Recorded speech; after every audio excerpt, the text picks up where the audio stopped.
Some decades are all about the big storm, right? But others, they're defined by what comes after the quiet, the cleanup, the rebuilding. And that's what we're diving into today, a generation that wasn't shaped by the chaos itself, but by its aftermath. So think about it like this. The 1960s, that was the storm. I mean, massive social upheaval, a ton of noise. But the decade that came right after, the 1970s, well, that was the aftermath. It was this time of almost quiet reflection, of everyone kind of looking around and asking, okay, what now? So, okay, after the storm, we've got the aftermath. Now, if you grew up in the 70s, you didn't just watch all that chaos from afar. No, you actually inherited the world it left behind.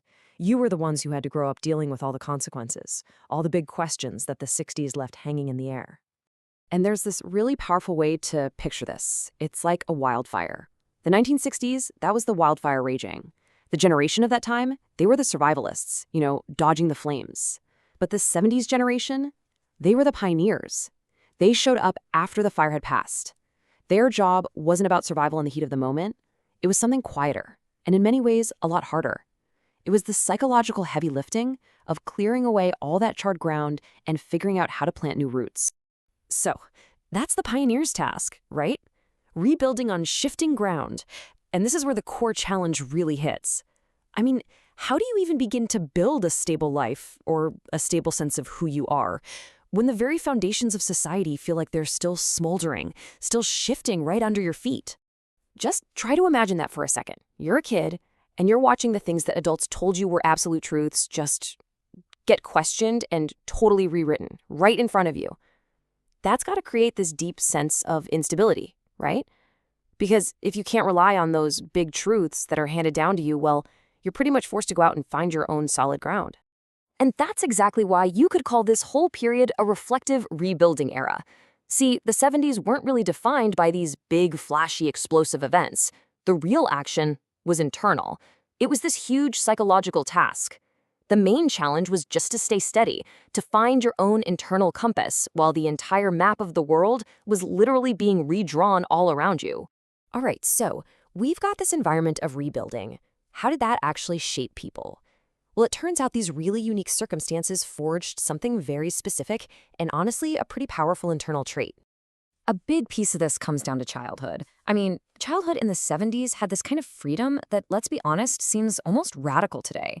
Kids just roamed freely. You know the deal. Leave the house in the morning, be back when the streetlights come on. And what did that create? It created this huge amount of unsupervised time where you just had to figure stuff out on your own. And what happened in that time? Oh, it was absolutely crucial. You learned about consequences the hard way, by messing up, by falling down, and then by having to get yourself back up again. And here's the key. You did it all without an audience. There was no one watching, no one judging. That kind of private failure, wow, that is a powerful, powerful teacher. So what's the result of all of this? You get this incredibly rare sense of inner authority. It's like an internalized compass. When you spend your childhood actually solving your own problems and learning to trust your own judgment, you build this deep foundation of self-reliance. And it's a foundation that just doesn't depend on likes or shares or any kind of external validation. Okay, so that brings us to today. How does that foundation, the one built all those decades ago, actually show up in the adults from this generation now? What does that quiet strength even look like in our loud modern world? And this is where the contrast gets really interesting. That inner authority, it doesn't shout. It shows up as quiet competence, as responsibility, as patience. It's a kind of strength that has absolutely zero need to announce itself online. It's not about crafting a personal brand, it's just about doing the work. Okay, so all of this, the rebuilding, the inner authority, the quiet strength, it all comes together in one final, really powerful idea about this generation's completely unique place in history. And I really want you to think about this for a second. This generation, they're like a living bridge. On one side, you have a world that was literally coming apart at the seams. And on the other side, our current world, which is, still trying to figure itself out. And this generation, they are the ones who carry the hard-won lessons of rebuilding right across that gap.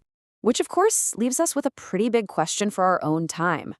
In a world that seems to reward the loudest voice in the room, what can we really learn from those pioneers of the 70s?